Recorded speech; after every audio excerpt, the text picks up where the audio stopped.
Hillary Clinton said her skin crawled as Donald Trump loomed behind her at a presidential debate in St. Louis, and added that she wished she could have pressed pause and asked America, well, what would you do? The words, Clinton's most detailed public comments about what happened during one of the campaign's more memorable moments, are included in her new book, What Happened, which she called an attempt to pull back the curtain on her losing bid for the presidency. Some of the moments during the campaign, she said, baffled her. Others seemingly repulsed her. In recounting the October incident, she referred to Trump as a creep.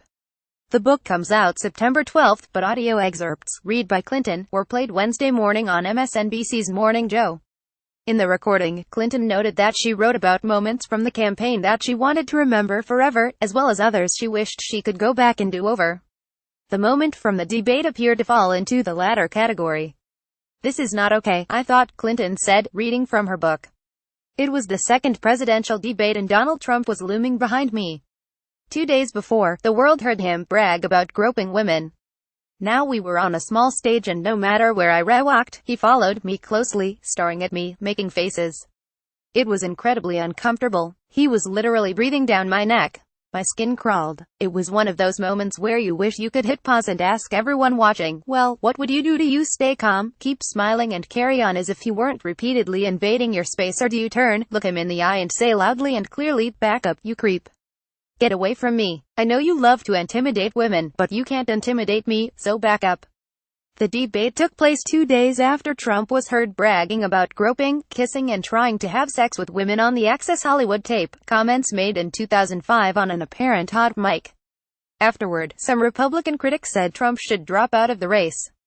But he ended a video response to the Your Sold tapes release by saying, see you at the debate on Sunday. Trump's actions during the debate were viewed as bullying even before the moment that Clinton recounted. As the Post's Sarah L. Kaufman wrote, Trump faced and rocked and grimaced as he broke into her time by shouting over her. When she protested that she had not done the same to him, he shot back with all the finesse you'd hear in a middle school gym, that's 'cause you got nothing to say. When it was his turn to speak, Trump got angry, pointed at her, swung his arms around with alarming force. His actions were widely mocked and criticized after the debate, and even featured in a Saturday Night Live skit that showed him zooming toward an unsuspecting Clinton. If a man did that to me on the street, I'd call 911, political commentator and former Republican strategist Nicolle Wallace said, according to NBC News. The New York Daily News headline the day after the debate read, grab a seat, loser. In the post-debate spin room, Clinton surrogates accused Trump of menacingly stalking the Democratic nominee. 2 body language experts analyzed the debate and concluded Trump was trying to assert his power by roaming the stage while Clinton spoke. Trump's constant pacing and restless movements around the stage attracted attention from Hillary's words, and visually disrespected her physical presence on the stage, as in I am big, you are small. David Givens, director of the Center for Nonverbal Studies, a nonprofit research center in Spokane, Washington, told the Post then. Clinton said in the audio clip played on MSNBC that what happened is not a comprehensive account of the 2016 race, and that it was difficult to write. Every day that I was a candidate for president, I knew that millions of people were counting on me, and I couldn't bear the idea of letting them down, but I did, she said. I couldn't get the job done, and I'll have to live with that for the rest of my life. Simon Schuster, the book's publisher, says What Happened is Clinton's most personal memoir yet. In the past, for reasons I try to explain, I've often felt I had to be careful in public, like I was up on a wire without a net, she writes in the introduction. Now I'm letting my guard down.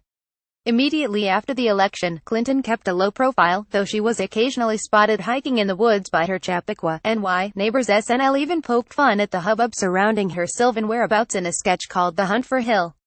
In recent months, Clinton has slowly re-emerged in the public eye, making speeches and giving interviews in which she addressed the historic election. It's unclear how much Clinton was paid for writing What Happened. Simon Schuster representatives did not immediately respond to questions sent by email early Wednesday.